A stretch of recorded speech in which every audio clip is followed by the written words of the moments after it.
Hello everyone, आज हम लोग अपनी इनकम टैक्स फॉर्म्स की सीरीज का लेक्चर नंबर 2 स्टार्ट करने जा रहे हैं।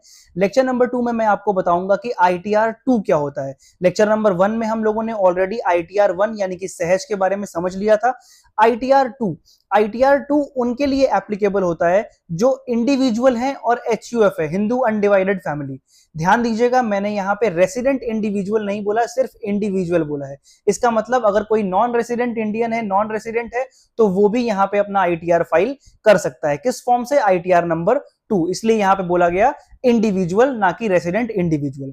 जो कुछ भी आपकी इनकम होगी वो इन 5 सोर्सेस से होनी चाहिए। पहला, सैलरी या पेंशन की इनकम। दूसरा, एग्रीकल्चर इनकम जो 5,000 या 5,000 से ज्यादा की होगी। तीसरा, डिविडेंड मिला हो आपको किसी शेयर के ऊपर, आपकी एफडी या फिर सेविंग डिपॉजिट के ऊपर कोई इंटरेस्ट मिला हो आपको। आपका कोई कैपिटल गेन हो सेल ऑफ शेयर के ऊपर, ज्वेलरी के ऊपर, प्रॉपर्टी के ऊपर। उसके अलावा अगर आपको कोई रेंटल इनकम मिली है, एंड यहाँ पे कोई एक हाउस तक लिमिटेड नहीं है। सहज में आप लोगों ने आईटीआर 1 में आप लोगों ने देखा था कि सिर्फ एक हाउस प्रॉपर्टी तक ही वहां पे लिमिट थी, लेकिन यहाँ पे आपकी 2, 4, 5 जितनी भी हाउस प्रॉपर्टी है ये सबके ऊपर एप्लीकेबल होगा। तो आप फॉर्म नंबर 2 से ही आईटीआर फाइल करेंगे।